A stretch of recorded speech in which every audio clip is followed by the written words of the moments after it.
Olá, bom dia a todos. Bem-vindos a mais um webcast da FI Group, nesta sessão dedicada à internacionalização das PMEs, operações individuais. Um concurso, neste caso, que já era muito esperado desde o Portugal 2020, desde o seu encerramento, e que as empresas estão expectantes por saber mais informações. Para apoiar aqui a apresentação, trouxe aqui um pequeno documento de suporte em que nos vai ajudar efetivamente a ter uma lógica de raciocínio durante esta apresentação. Não deixando de referir que qualquer comentário, qualquer dúvida, podem deixar nos comentários deste webcast, que vamos dar resposta no mais rapidamente possível. Portanto, como eu estava a dizer, a internacionalização das PMEs, operações individuais, é um aviso que já não abria há 5, 6 anos. Portanto, estamos a falar de um aviso que, naturalmente, a concorrência para este aviso irá ser significativa. Portanto, é importante as empresas estarem conscientes daquilo que é o aviso, aquilo que ele exige e quais são os próximos passos que podem seguir. Portanto, falando um pouco mais ao detalhe daquilo que é o aviso. Este aviso está construído para apoiar operações de capacitação empresarial que visem a internacionalização dos modelos de negócio. Isto através de estratégias de negócio mais avançadas que aumentem a capacidade de integração em cadeias de valor globais. Portanto, nós estamos a falar que micro, pequenas e médias empresas de qualquer região do continente podem-se precisamente candidatar a este aviso, desde que consigam encaixar-se nas ações abrangidas neste aviso. Ações como, por exemplo, obter conhecimento, ou fazer prospecção ou presença em mercados externos, a realização de marketing internacional, presença online e e-commerce, criação e promoção internacional de marcas, inovação organizacional relacionada com as práticas precisamente comerciais e relações externas e a qualidade e certificação específica para mercados externos. Portanto, quando o mercado externo obriga a certificações específicas que em território nacional não seriam exigidas, mas naquele mercado em particular são. Portanto, o projeto de investimento da empresa pode ter despesas e objetivos que coadunem com estas diferentes ações abrangidas. Relativamente a dados específicos deste aviso, portanto, nós estamos a falar que o período de candidaturas desta primeira fase vai até ao final de setembro de 2024 e a segunda e última fase deste concurso até ao final deste ano, até dezembro de 2024, nomeadamente dia 30. Sendo que a taxa de financiamento é de 40%, a fundo perdido, a duração máxima do projeto é de 24 meses, não sendo obrigatório o projeto ter 2 anos, a empresa pode usufruir de até 2 anos de apoio. O investimento, e aqui é uma diferença face àquilo que era o Portugal 2020, o investimento aqui tem que ser um mínimo de 200 mil euros de despesa elegível, sendo que o incentivo máximo permitido, digamos assim, para todas as regiões, exceto a região do Algarve, é de 315 mil euros. Portanto, há aqui um teto mínimo de investimento e um teto máximo de incentivo. Depois, relativamente a condições específicas ou normas técnicas que tanto os beneficiários como as operações têm que garantir, na verdade. Este aviso tem aqui uma especificidade face a outros avisos, se calhar mais clássicos desta medida. É que para este primeiro aviso do Portugal 2030, de internacionalização das PMEs, no ano pré-projeto, portanto, no ano anterior à submissão de candidatura, estamos a falar do ano de 2023, o volume de negócios internacional, portanto, a questão da exportação da empresa, tem de ser superior a 200 mil euros. Portanto, isto aqui é um critério de elegibilidade para a empresa se poder candidatar neste primeiro aviso do Portugal 2030. Não quer dizer que não vão existir outros apoios, neste caso outros concursos de internacionalização no Portugal 2030 que não tenham esta condição. Aliás, o mais provável é isso mesmo, até mesmo para novos exportadores, mas este aviso em questão é precisamente para já empresas exportadoras com um volume de negócios internacional no ano 2023 superior a 200 mil euros. Naturalmente que este valor tem que estar devidamente registado na contabilidade da empresa, nas contas da empresa. Depois, naturalmente, que as operações têm que contribuir para as finalidades e objetivos do presente aviso, aquilo que falámos lá há pouco, das diferentes ações que o aviso pode ter, demonstrar que dispõe das fontes de financiamento para assegurar a realização da operação. Portanto, o que nós estamos a falar é que se há um incentivo não reembolsável de 40%, a empresa tem que demonstrar como é que os restantes 60% são apoiados. Estamos a falar de capitais próprios, autofinanciamento, créditos bancários, ou outras formas, desde que esteja devidamente assegurado. Não incluir estas mesmas ações comerciais e de prospecção em projetos conjuntos. Portanto, isto é uma modalidade de título individual, mas é possível que a empresa tenha outros projetos de internacionalização, operações conjuntas com outras entidades, mas aqui não pode haver uma sobreposição de despesas. Naturalmente que a empresa tem que demonstrar o cumprimento do efeito de incentivo, portanto, aquele efeito de incentivo, estamos a falar de, na verdade, a empresa tem que garantir que à data de submissão de candidatura, na verdade, não tinha realizado nenhuma despesa, previamente. No âmbito do cumprimento do princípio não prejudicar significativamente, aqui a empresa só tem que atestar que os investimentos propostos em candidatura não prejudicam significativamente nenhum dos objetivos ambientais. Portanto, estes aqui de um grau mais comum, mais geral, a outros sistemas de incentivos. Depois, relativamente a outras condições de elegibilidade sobre o beneficiário, a empresa não pode ser uma empresa em dificuldade, isto é, deve garantir que mais de metade do seu capital não desapareceu por perdas acumuladas e não deve estar, ou não pode estar, em processo de insolvência ou ter recebido auxílio de emergência. Tem que ser uma empresa PME, portanto, tem que ter o estatuto, o devido certificado, não possuir dívidas à autoridade tributária e à segurança social, assim como também não ter salários em atraso.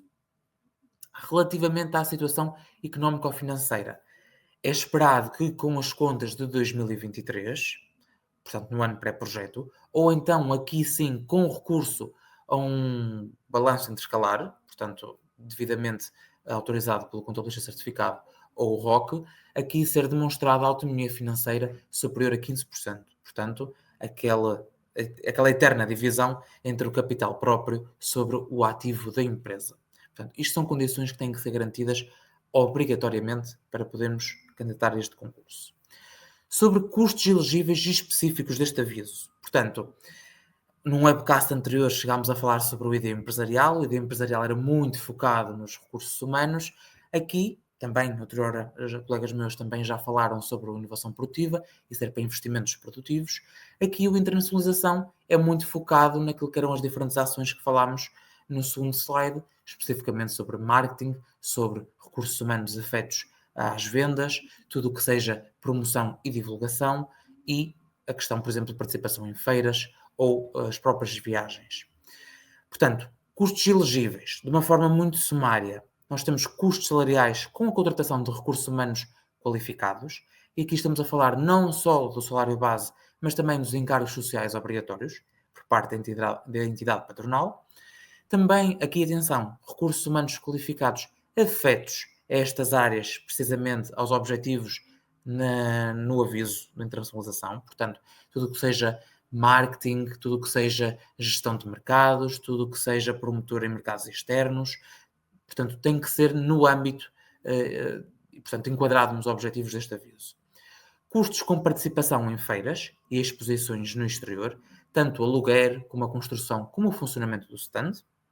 Custos dos serviços de consultoria especializados prestados por consultores externos, e aqui nós estamos a falar do contabilista certificado ou do revisor oficial de contas, estamos a falar de certificações específicas de produtos, processos ou serviços, estamos a falar especificamente até da concessão e registro de novas marcas, ou então a domiciliação e subscrição de aplicações, adesão a plataformas eletrónicas, como por exemplo marketplaces, ou então a inclusão em diretórios e motores de busca.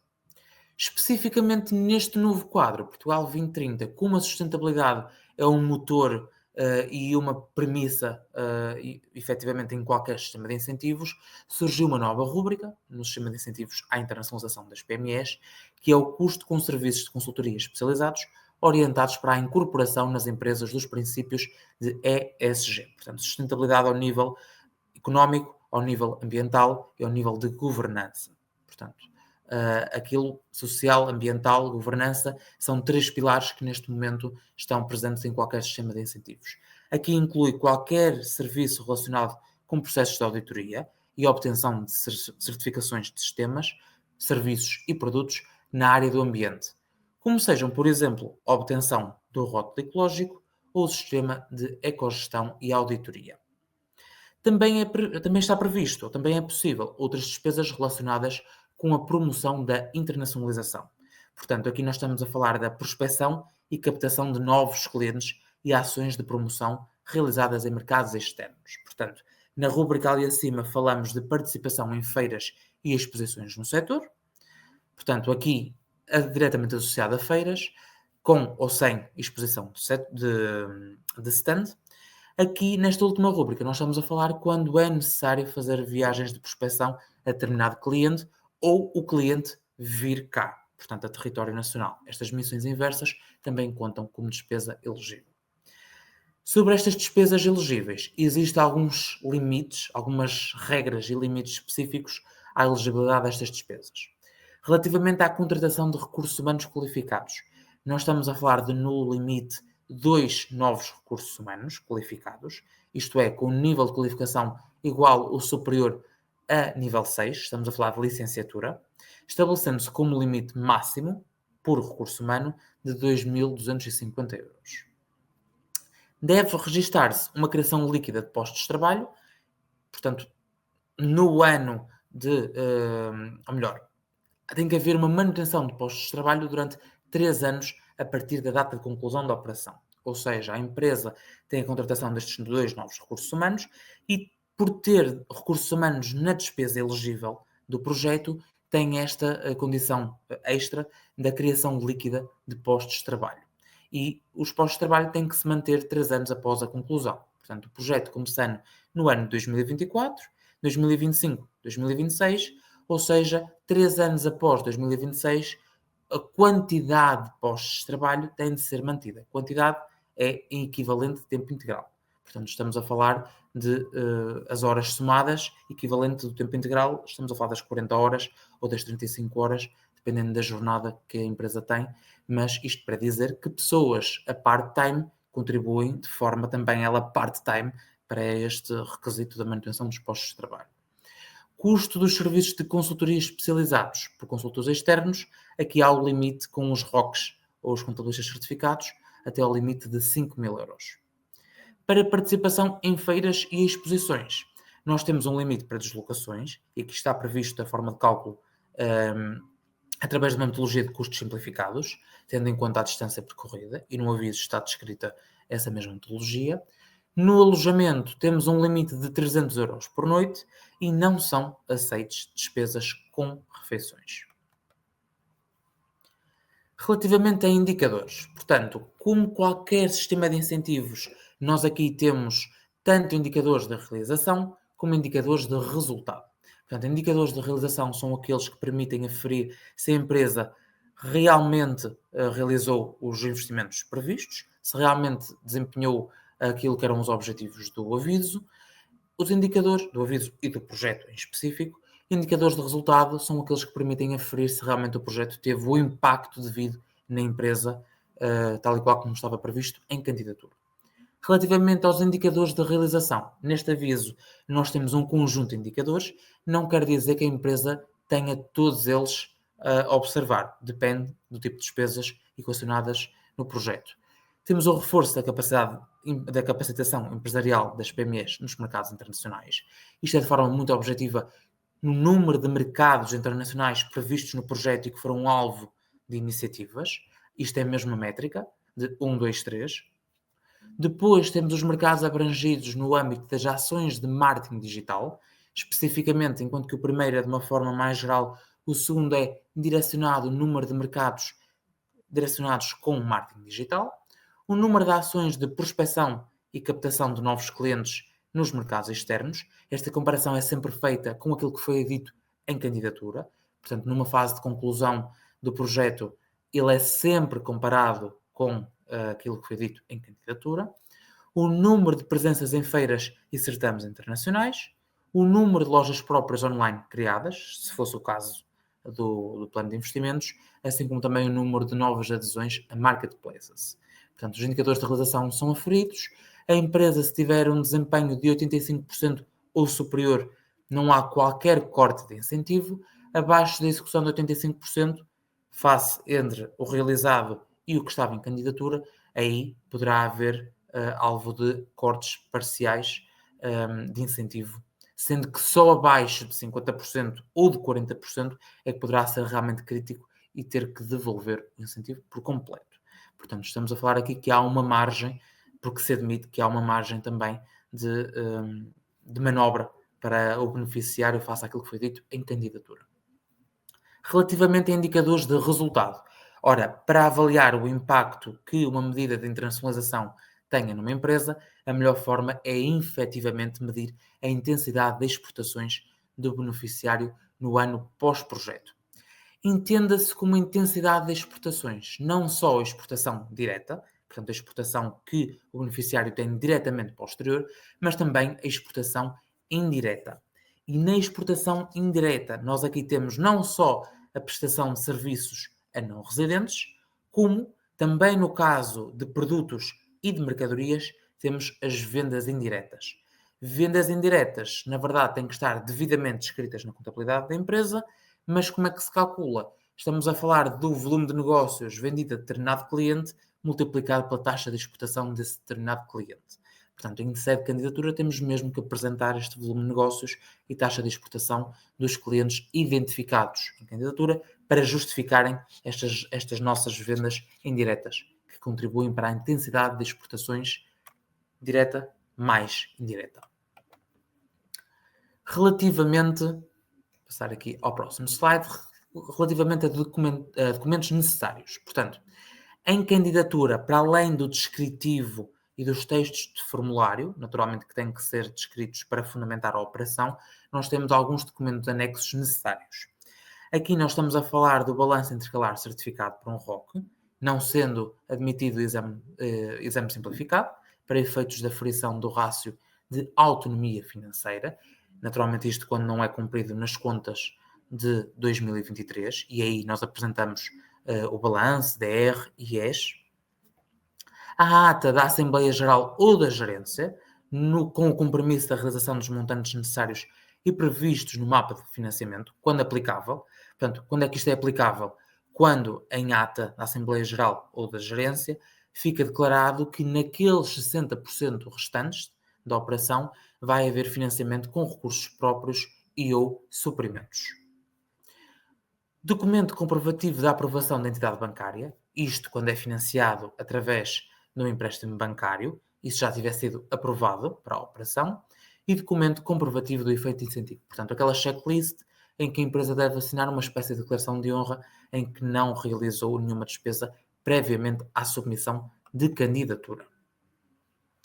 Quanto ao mérito do projeto, importante ressalvar que, sendo uma medida que já não abre há algum tempo e sendo uma medida que tem uma dotação orçamental, diga-se de passagem, bastante limitada, é importante que qualquer empresa que se candidate tenha noção que é necessário ter presente o mérito do projeto. Em qualquer sistema de incentivos, isto já é uma nota importante, mas na internacionalização das PMEs, isto é uma agravante adicional.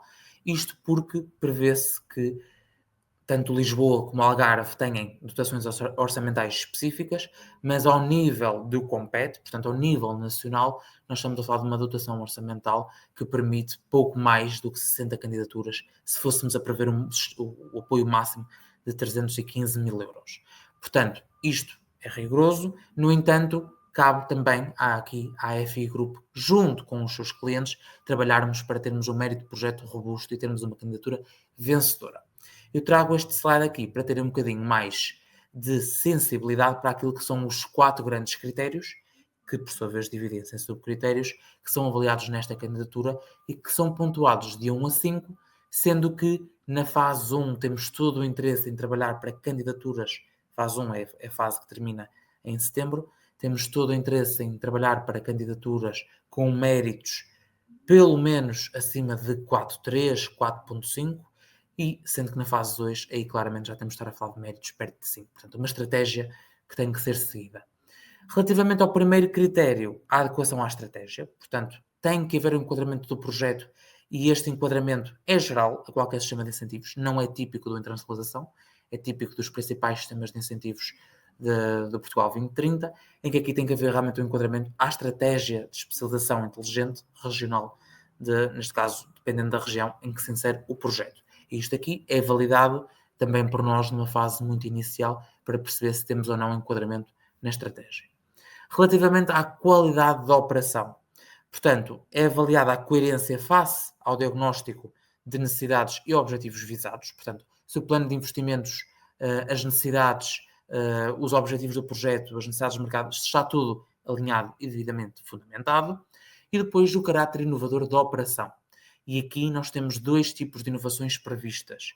A inovação organizacional, muito associada aos modelos de negócio e aos modelos de gestão, e a inovação de marketing.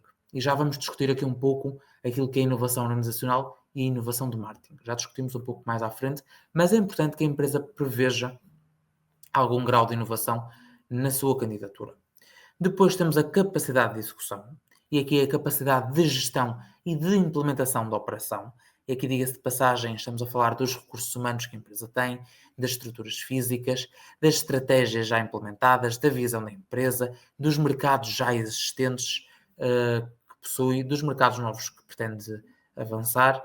Portanto, é justificar, fundamentar esta capacidade de gestão e implementação. E depois temos o impacto.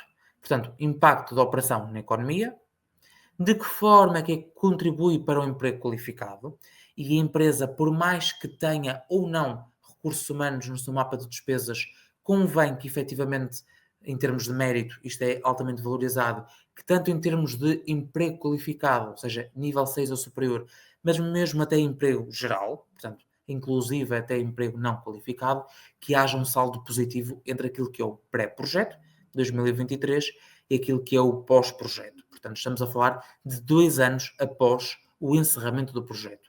Se o projeto se encerrar em 2026, estamos a falar que o projeto será avaliado, este mérito do projeto será avaliado em termos formais 2 anos após 2026. E depois também a questão da propensão para mercados internacionais, sendo que aqui é avaliado novos mercados, o aumento da intensidade em mercados já existentes, portanto, o aumento da intensidade exportadora, tudo isto é avaliado no impacto da operação, tanto em termos internos para a empresa, como para a economia. E depois também temos o contributo da operação para a convergência regional.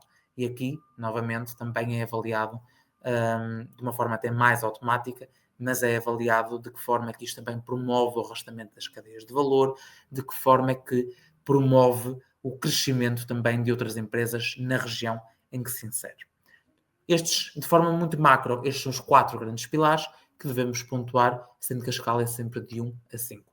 Trago apenas este slide para ter uma maior sensibilidade. Naturalmente, depois cabe aqui o beneficiário, a empresa, junto com a F Group, detalharmos ao máximo o projeto, identificarmos quais são os pontos fracos, quais são os pontos fortes e trabalharmos sobre os pontos fracos para termos uma candidatura vencedora. Portanto, um bocadinho neste tom, temos a fase 1, precisamente até 30 de setembro, em que aqui é especificamente para empresas com um nível de exportação superior a 1 milhão de euros e que tenham um mérito do projeto igual ou superior a 3,5.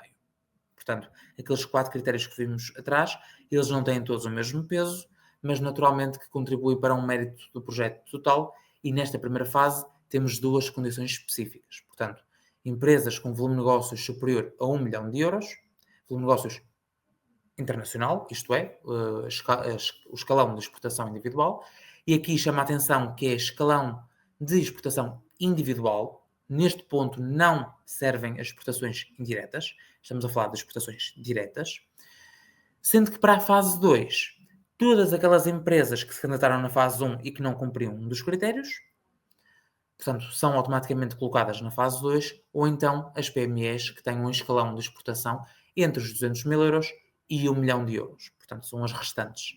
Sendo que aquilo que está previsto é que as candidaturas submetidas na segunda fase ou na primeira fase, mas que não cumpram os 2 critérios da primeira fase simultaneamente, são decididos 60 dias úteis subsequentes à data de fecho global do presente aviso. Estando nós a falar de decisões de candidaturas, é importante realmente falarmos de como fortalecer a candidatura. Há pouco referi aqueles 4 grandes critérios, sendo que há pequenos pontos dentro destes critérios que, se nós cumprirmos, é meio caminho andado para termos uma candidatura vencedora. Resgatando o segundo critério da qualidade, tínhamos as inovações, tanto a inovação de marketing como a inovação organizacional.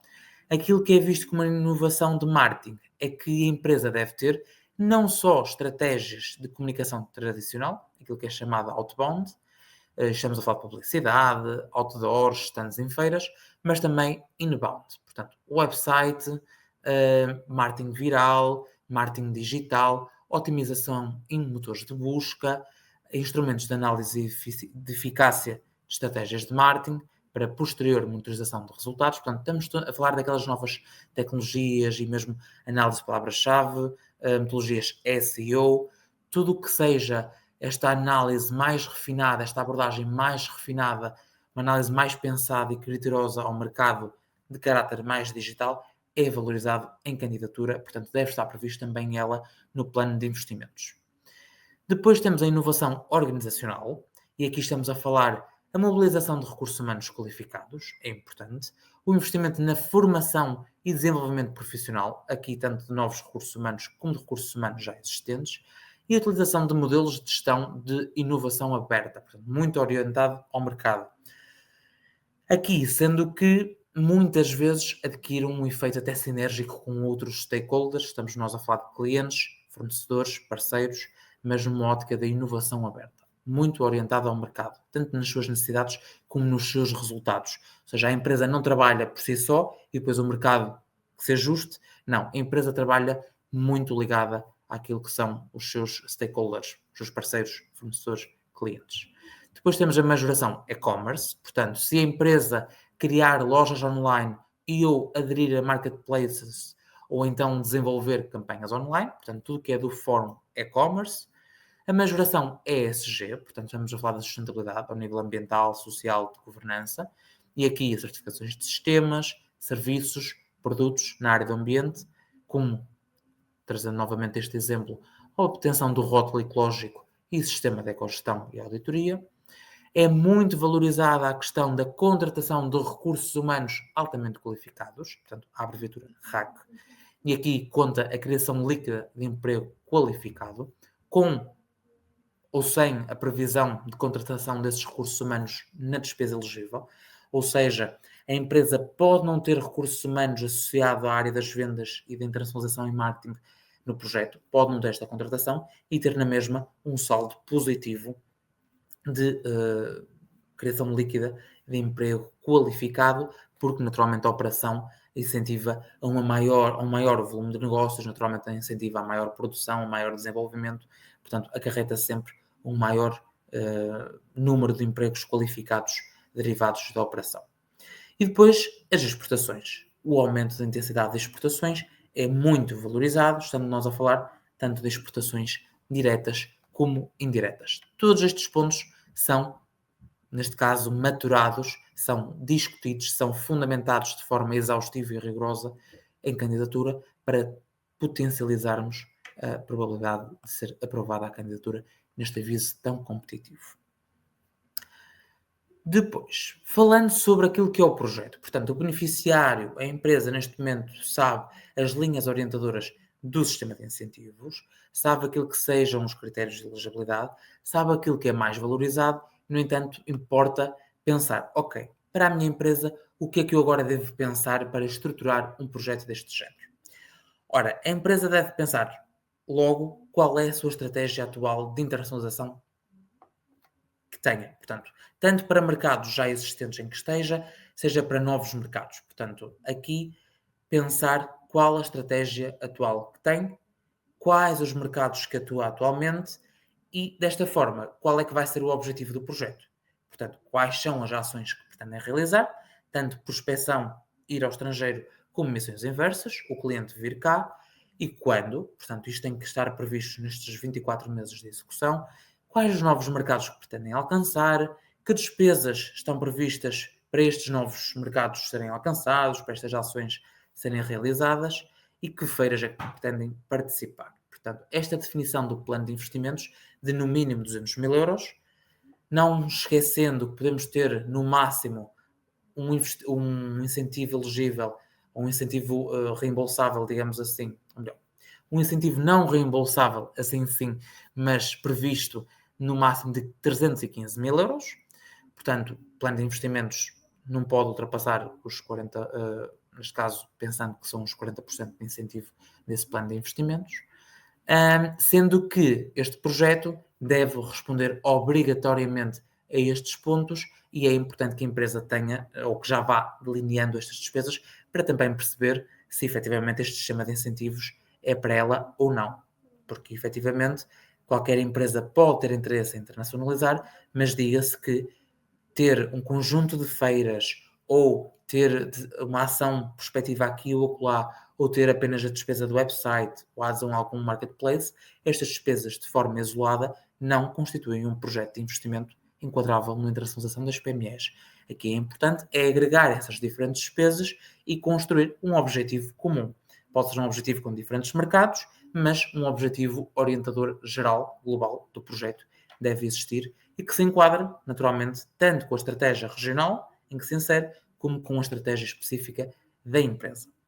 Portanto, tendo já falado daquilo que é o projeto, linhas orientadoras que devemos ter, tanto do projeto como aquilo que são as linhas orientadoras do aviso, deixo aqui uma pequena nota daquilo que são os próximos passos, sendo que os próximos passos também são muito similares àquilo que são os próximos passos noutros sistemas de incentivos, em que numa fase inicial aquilo que nós fazemos logo com o nosso cliente, com o nosso parceiro, é efetivamente analisarmos a elegibilidade para o aviso. Estamos a falar de condições tanto de aviso como condições legais em termos de dimensão, plano de investimentos, critérios de elegibilidade mais específicos, certificações que tenham que ter.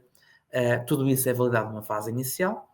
Depois, em conjunto com a empresa, há aqui uma definição do projeto e dos investimentos, portanto, qual é o objetivo, qual as despesas que temos a realizar no horizonte de 24 meses, depois que indicadores é que podem efetivamente ser aplicados neste projeto em particular, e depois há aqui realmente uma validação daquilo que são os pontos de mérito, para depois nós termos uma identificação das componentes que devemos fortalecer no projeto. Volto a frisar que, sendo a primeira vez que a internacionalização, neste caso a internacionalização das PMEs, está a abrir no Portugal 2030, é necessário ter em atenção o mérito, portanto, é feito um reforço adicional nesta fase para garantirmos que as candidaturas que avançam são estruturadas com mérito e realmente com estrutura. Depois o que acontece é que, com todo o feedback recolhido por parte da empresa, de pedidos de elementos, de fundamentações mais ao nível de mercado, estratégias e documentos básicos para recolher informação para os critérios de elegibilidade, naturalmente que temos um desenvolvimento de candidatura em que há aqui todo um conjunto de textos de formulário, há todo um conjunto de fundamentação que naturalmente aí nós conseguimos dar também o nosso aporte com todo o conhecimento que temos de experiência, tanto já de outras candidaturas do Portugal 2030, como de outras candidaturas do Plano de Recuperação e Resiliência, outro quadro comunitário quase, digamos assim, outro instrumento de financiamento às empresas e outras entidades que está disponível, como até mesmo da experiência do Portugal 2020. Portanto, o quadro comunitário anterior que nos permite ter muita sensibilidade sobre aquilo que é ou não possível e provável de ser aprovado ou de ser enquadrável neste sistema de incentivos. Sendo que este desenvolvimento da candidatura, depois naturalmente temos a submissão da candidatura. Aqui a submissão de candidatura não é feita sem antes, naturalmente, o cliente validar toda a informação junto com a EFI. Não submetemos nada, naturalmente, que não seja validado, ambicioso e confortável. Portanto, isto tem sempre que haver aqui, é uma espécie de orquestra que é aqui tocada, neste plano de trabalhos. É um plano de trabalhos, naturalmente, de um compromisso entre a EFI e a empresa, mas que naturalmente se reproduz depois em uma candidatura que trabalhamos para vencedora e que naturalmente que traga uma mais-valia para a empresa, porque qualquer objetivo de um projeto de investimento desta envergadura é precisamente no final trazer valor acrescentado à empresa, tanto na ótica das feiras, como na ótica dos recursos humanos, na ótica das estratégias online, tanto do website como da SEO, como de publicidade, como até mesmo na questão da ESG, de sustentabilidade. Portanto, estamos a falar de qualquer despesa enquadrável no âmbito das vendas internacionais, marketing, que será sempre interessante de qualquer empresa, nos dias de hoje, conseguir se enquadrar, e certamente Portugal é pequeno, então qualquer estratégia de internacionalização é sempre bem-vinda. De qualquer das formas, espero que tenham apreciado esta apresentação. Qualquer comentário, qualquer dúvida, não hesitem em deixar nos comentários e nós responderemos. Torno a repetir o repto do início da sessão. Deixem nos comentários, nós daremos resposta dentro de 2 dias, sendo este sistema de incentivos novo, naturalmente com alguns requisitos novos, também eles, naturalmente, que suscitam alguma dúvida, portanto é natural e por isso estamos cá disponíveis para esclarecer qualquer dúvida. Agradeço a vossa atenção e encontramos-nos no próximo webinar da EFI Group.